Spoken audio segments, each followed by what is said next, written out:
Meu nome é Thiago Neri, estamos aqui juntos o grupo 51 para fazer a apresentação do Tech Challenge fase 3 com a estrutura de repositórios na nuvem, Lambda, uso do Cognito e a promoção de toda a estrutura criada nas fases anteriores do ambiente Primes para a nuvem. Esse trabalho aqui a gente está contando com o Carlos Jafé, com Guilherme Macedo, Isabela Belinazzi, Juliano Silva e eu, Thiago Neri.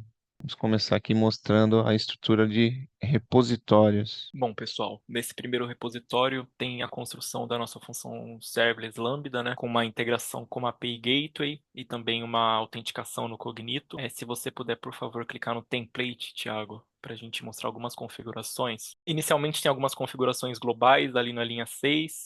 Depois a gente tem a criação da função serverless a partir da linha 13 até a linha 31, no qual a gente cria duas APIs, uma para user na linha 23 e outra para admin na linha 28. Ela vai determinar se um usuário posteriormente na aplicação vai ter acesso a uma API ou não. Depois a gente cria o pool de usuário com algumas configurações de política de privacidade, de senha. Posteriormente, a gente cria um pool de identidades do Cognito junto com os grupos. Se você puder descer um pouquinho mais a tela, Thiago. Na linha 73 e linha 64, um pouquinho mais para cima. Isso.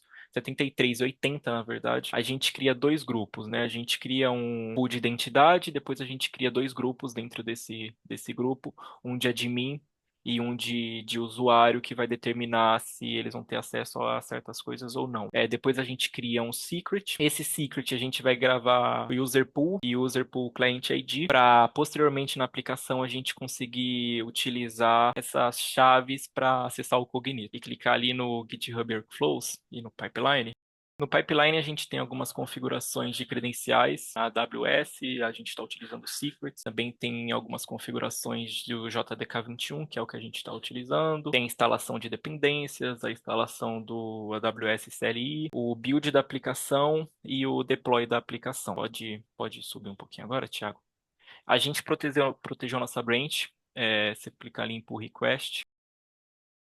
A main, ela está protegida, então se você clicar aí, tem um pull request aberto e ele necessita de uma aprovação e, e o merge. O Thiago, ele fez isso, então ele abriu esse pull request, então ele não consegue aprovar esse pull request.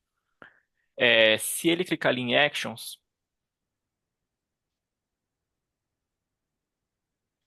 assim que é aprovado lá, já para main, já roda um build de toda a aplicação. Aí tem alguns de sucesso e posteriormente na aplicação eu vou estar demonstrando, aceitando aquele pull request, demonstrando como está funcionando toda a criação da estrutura de autenticação lá na AWS. O Guilherme agora vai concluir a apresentação mostrando o K8s. Pode ir lá, Gui. Opa, vamos lá.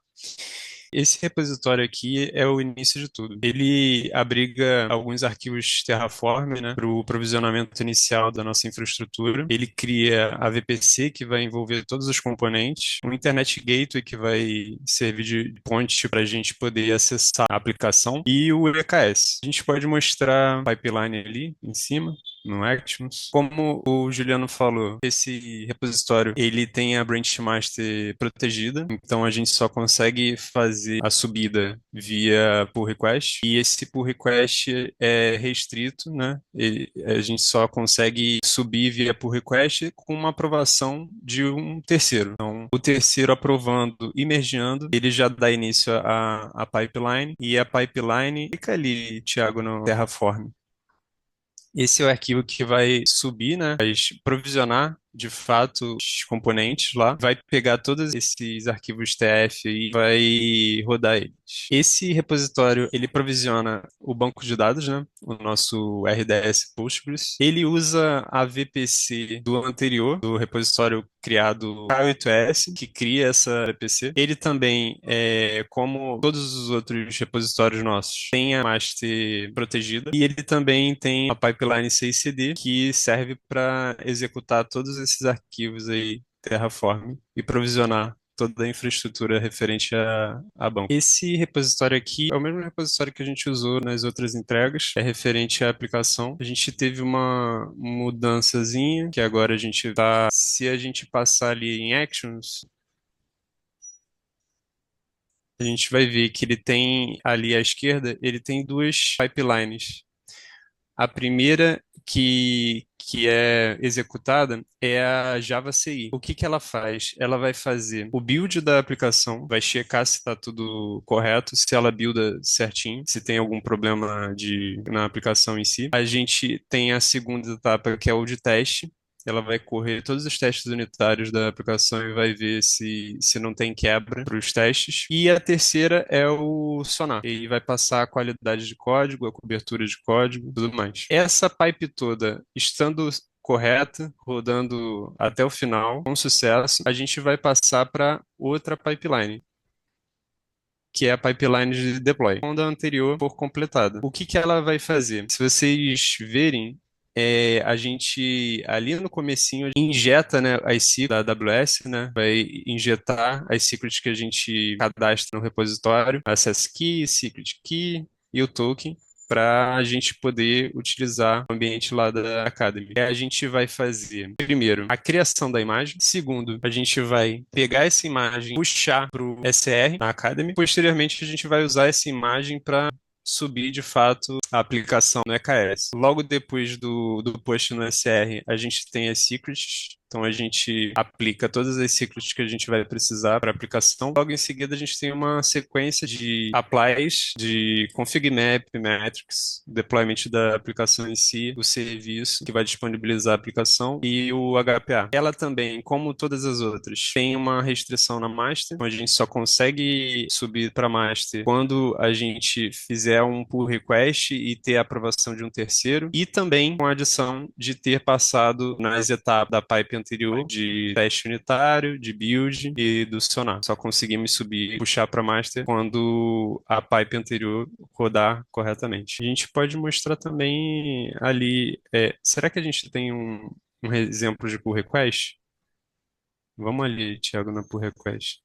Tem os closed, 22 closed. Vê esse force de pipe aí. Que a gente tem um exemplo de um pull request fechado já, foi aprovado pelo Juliano e passou por todas as etapas de validade no Sonar, passou por todas as etapas de pipe e conseguiu ser aprovado lá e ser puxado de fato para master. Bom, pessoal, a gente apresentou agora a parte 2 e 3 dos nossos repositórios, então a gente implementou melhores práticas CI/CD para aplicação, mostramos os 4 repositórios e também a parte do deploy automatizado na nuvem, né, utilizando actions e as branches protegidas. Agora a gente vai fazer uma demonstração de toda a aplicação. Galera, a gente vai começar a provisionar os recursos. A gente deixou pré-feito algumas coisas aqui. Já populei as secrets usando esses acessos disponibilizados na Academy. Já populei em cada repositório e já deixei pronto alguns PRs aqui para a gente só dar o play aqui e quando ele bater na master já provisionar. Anteriormente também eu já deixei um SR aqui que vai abrigar a nossa imagem,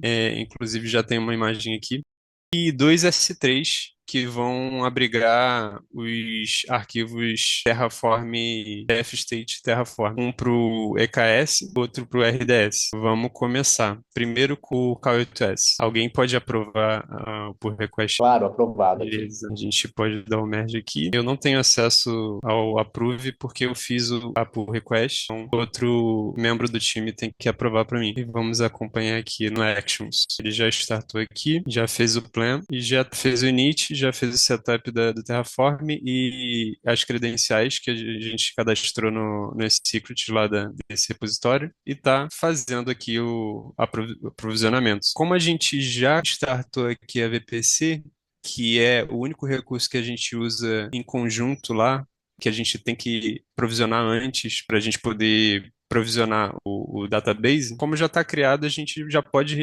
startar o database. Então, quem puder dar um approve no merge request do database, e aqui a gente pode acompanhar também a pipe rodando e subindo as credenciais, se autenticando aqui na AWS com as secrets, já provisionando, dando apply, já começando a provisionar a infraestrutura. Aqui a gente vai dar um corte, porque vai demorar um pouquinho e já voltamos. Agora de volta, a gente já teve o provisionamento aqui tanto do EKS quanto do DB. Agora a etapa é subir os arquivos manifestos lá do Kubernetes para a infraestrutura do EKS. A gente tem o RDS aqui já certinho. A gente vai só pegar o endpoint aqui de acesso ao RDS e vai alterar a secret aqui, que essa secret aqui ela vai ser injetada lá na hora da criação dos arquivos do Kubernetes. Aí aqui, legal, a gente está no FIAP 51 Burg, que é o repositório da aplicação. A gente, como eu comentei, só pode subir na master via pull request. A gente tem algumas restrições aqui. Eu não posso aprovar porque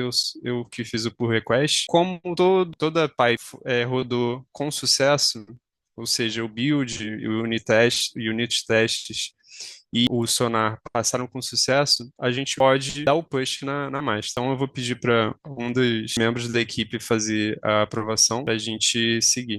Pronto, todos os critérios atendidos, vamos dar o push. Beleza? Vai rodar o Actions aqui. Vai fazer de novo a pipe, né? Buildar a aplicação, percorrer todos os testes unitários para ver se estão íntegros e a etapa do sonar. A gente já buildou com sucesso, beleza? Tudo concluído com sucesso e já deve estar fazendo a execução da outra pipe, que é o deploy. Ele está fazendo o build aqui da imagem e o tagueamento dela. Aqui a gente já está fazendo push para o SR lá, que a gente montou previamente. Vai abrigar a nossa imagem para depois a gente aplicar os secrets Kubernetes e aplicar todos os manifestos que a gente tem no workflow. Feito isso, nossa aplicação deve já estar online. A seguir, a gente vai ver um pouco das decisões do banco de dados com o Thiago e com o Carlos. Olá, pessoal. Eu e o Carlão agora vamos dar uma explanada aqui sobre o modelo do banco de dados ali, falar um pouquinho do MER dele ali e as decisões que levaram à mudança do banco e o que mudou. Bom, vamos lá. Primeiro a gente vai dar uma passada sobre a documentação de modelagem de dados aqui, onde a gente fatiou as entidades e os tipos de dados de cada uma delas, identificando a chave primária, as restrições que ela tem, enfim, classificação de enums de cada tabela também está nesse documento. E os relacionamentos entre as entidades e de que maneira eles afetam ali o sistema como um todo. Eu não vou passar aqui especificamente no detalhe, no nível de detalhe de campos, não vou chegar nesse tipo de dados aqui, mas de detalhes aqui, mas o intuito é só mostrar a documentação que foi montada sobre a arquitetura do banco ali, e ainda continua monolítico ali, né? Um banco de dados relacional. Aqui no final a gente vai ter o modelo de relacionamento que foi escolhido, né?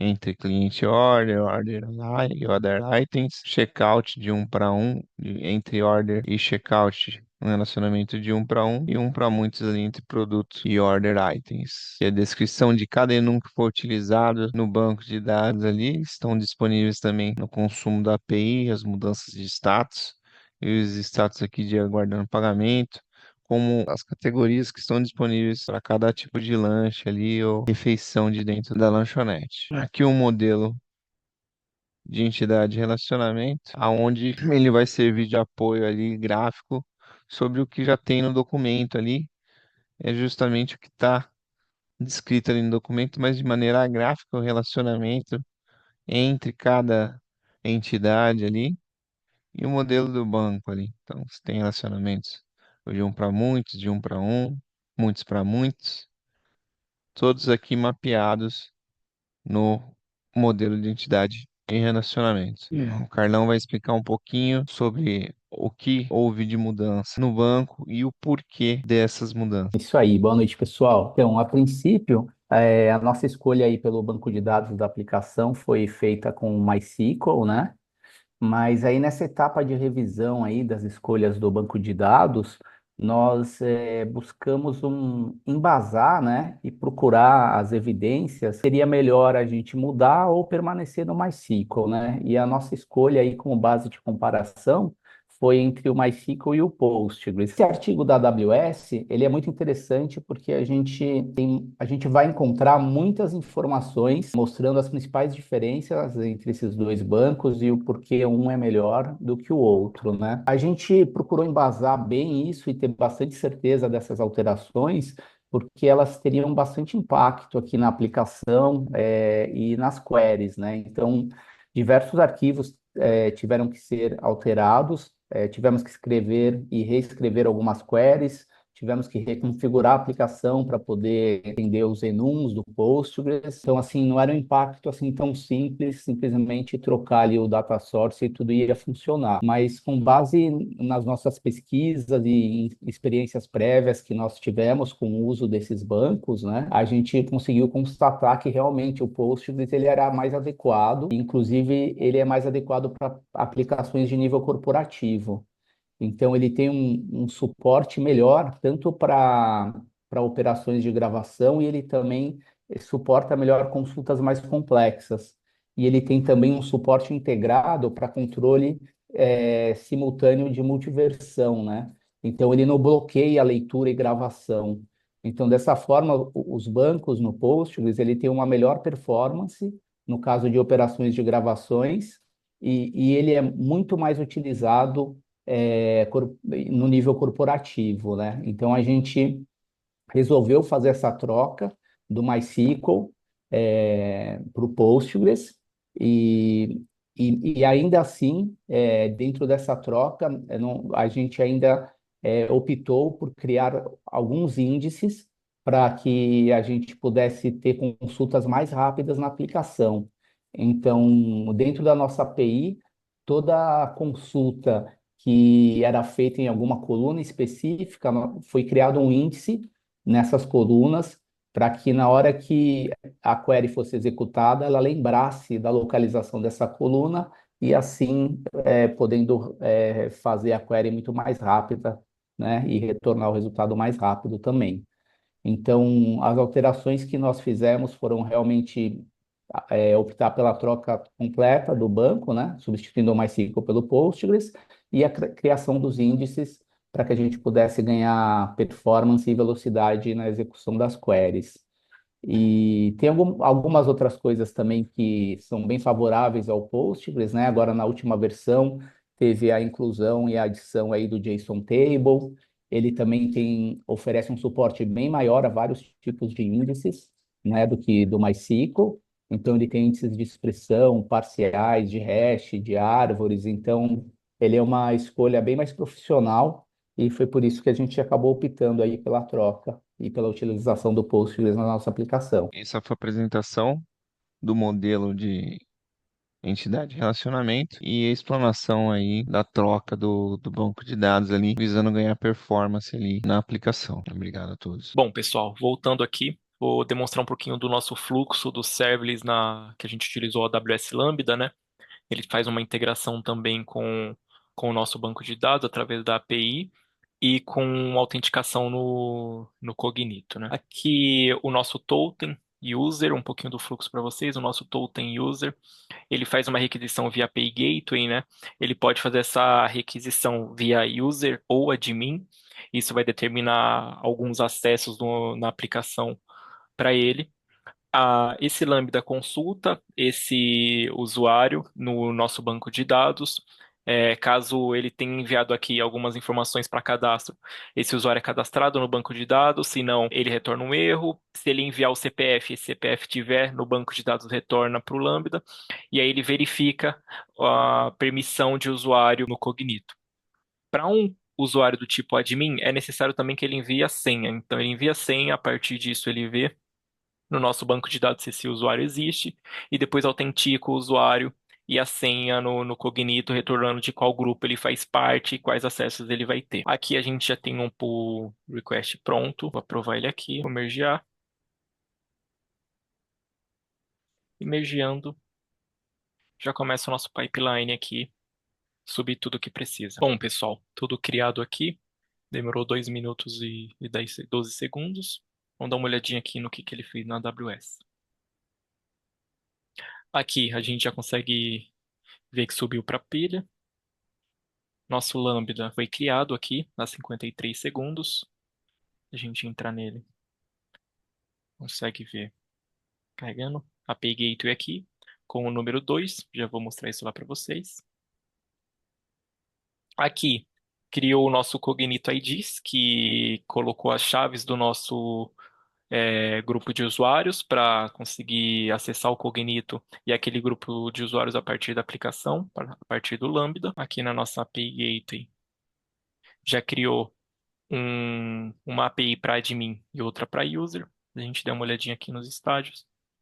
Já tem as duas criadas que a gente consegue acessar. E aqui no Cognito, nosso Burger User Pool, a gente já tem dois grupos também, o de admin e o de user. Vamos testar um pouquinho esses caras aqui. Vou começar pelo de admin. Eu já deixei uma estrutura pronta aqui. Então, se a gente mandar uma requisição do tipo admin, a gente precisa obrigatoriamente mandar a senha. Isso daqui é uma criação. E se a gente quiser autenticar, a gente tem que mandar o CPF e a senha. Então, para o tipo admin, ele gera um token. Nesse token, a gente consegue ver que já salvou o CPF, o nome, o ID no banco de dados. Se ele é um usuário admin, a gente criou pela API de admin. Há uma data de expiração de 3 horas, depois disso ele não consegue mais acessar as aplicações. E o e-mail do usuário que também foi cadastrado no nosso banco de dados. Vou criar um usuário do tipo cliente também. Ele não precisa de uma senha. E se eu quiser consultar, para post, quiser consultar, ele também já me retorna com usuário e senha um token. Vou vir aqui, torna da mesma forma que a gente já tinha visto anteriormente. Se eu quiser criar um usuário genérico também, eu consigo. É um usuário que optou por não se identificar, a chave fica vazia, e aí ele vai gerar um token para mim, identificando que é um usuário anônimo, ele não pode ser admin, e uma data de expiração para esse token também. Aqui na nossa aplicação, um usuário do tipo cliente, ele não consegue fazer algumas requisições. Vem aqui, por exemplo, somente um usuário do tipo admin consegue cadastrar uma requisição, um produto. Então, se eu vier aqui com o cliente, esse usuário não tem permissão para acessar a API. Eu também não enviar nada, token não fornecido ou inválido. Deixa eu pegar o token do admin, cadastrar um produto, deixa eu vir aqui, colar esse token do admin, e o produto foi criado. Isso serve para atualizar o produto, para cadastrar um produto e para deletar um produto. Somente um admin tem permissão para isso. Um usuário comum não consegue, mas ele consegue consultar um produto por ID. Deixa eu fazer um teste aqui.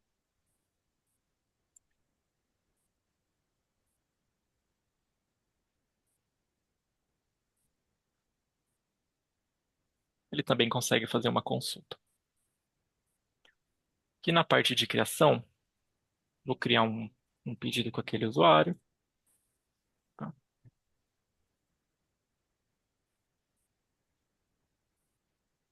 O pedido foi criado, ele está com status já aguardando o pagamento. Já constou o ID do nosso banco de dados aqui. E eu vou fazer o restante dos passos aqui. Então eu venho aqui no nosso checkout, coloco o nosso token do usuário. Paramos. Vou aprovar esse pedido. E o pedido foi aprovado. Pagamento status. E o status do pedido já está como recebido. Para atualizar um status, somente um usuário admin consegue também.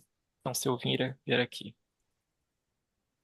com o usuário comum, ele não consegue atualizar os status do pedido. Somente um admin consegue atualizar os status em preparação ou finalizado. Deixa eu pegar esse token dele aqui.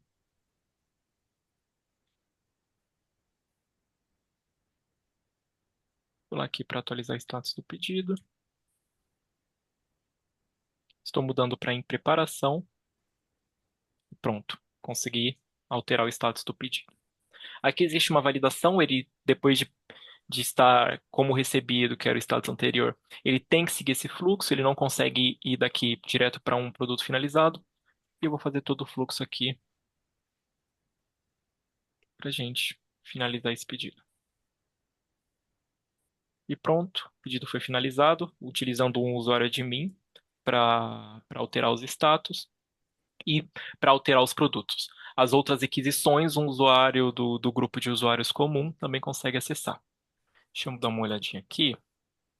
Como que ficou no Cognito esses dois usuários agora? Aqui no Cognito a gente vem no Burgerizil Pool. A gente vê que tem o João e a Maria. Maria faz parte do grupo de admin.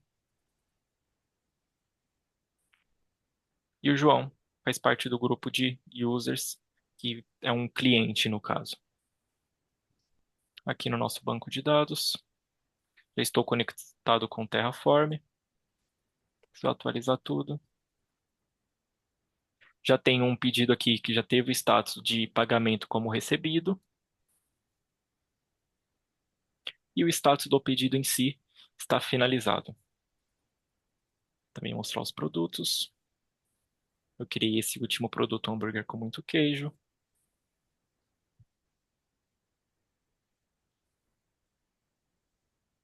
E criei o João e a Maria. Não é salvo no banco de dados a permissão daquele usuário. Isso é controlado pelo Cognito lá na AWS. Ok? É isso, pessoal. Agradeço. Espero que tenham gostado. Qualquer dúvida, estamos à disposição. Muito obrigado.